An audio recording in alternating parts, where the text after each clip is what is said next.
2 റക്അത്ത് നമസ്കരിക്കാൻ അനുവദിക്കണമെന്ന് ശത്രുക്കളോട് ആവശ്യപ്പെട്ടു.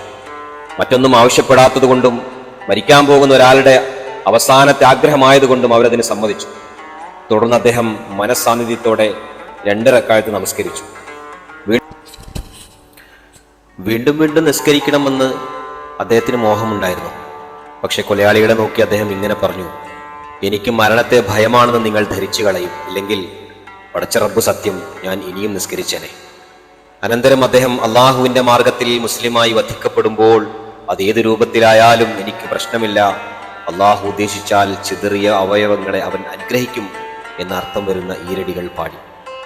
തൂക്കമരത്തിലേറ്റി കൊല്ലുന്നത് അറബികളുടെ ചരിത്രത്തിൽ ഇത് ആദ്യമാണെന്ന് തോന്നുന്നു. നേരത്തെ സജ്ജമാക്കിയ ഈന്തപ്പന കുരിശിൽ ഖുബൈബ് റളിയല്ലാഹു അൻഹുവിനെ കയറ്റി വരിഞ്ഞു കെട്ടി.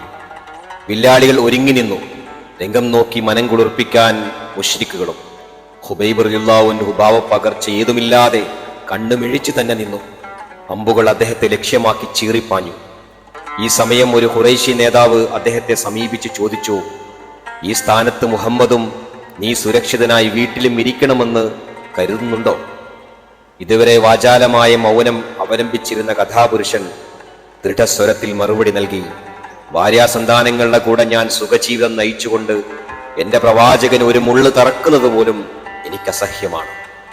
ഇഞ്ചിഞ്ചായി മരിച്ചുകൊണ്ടിരുന്നപ്പോൾ അദ്ദേഹത്തിന്റെ കൂട്ടുകാരൻ സയ്യിദ് ഇബ്നു ദസിന്ന റളിയല്ലാഹു അൻഹു പറഞ്ഞ അതേ വാക്കുകൾ.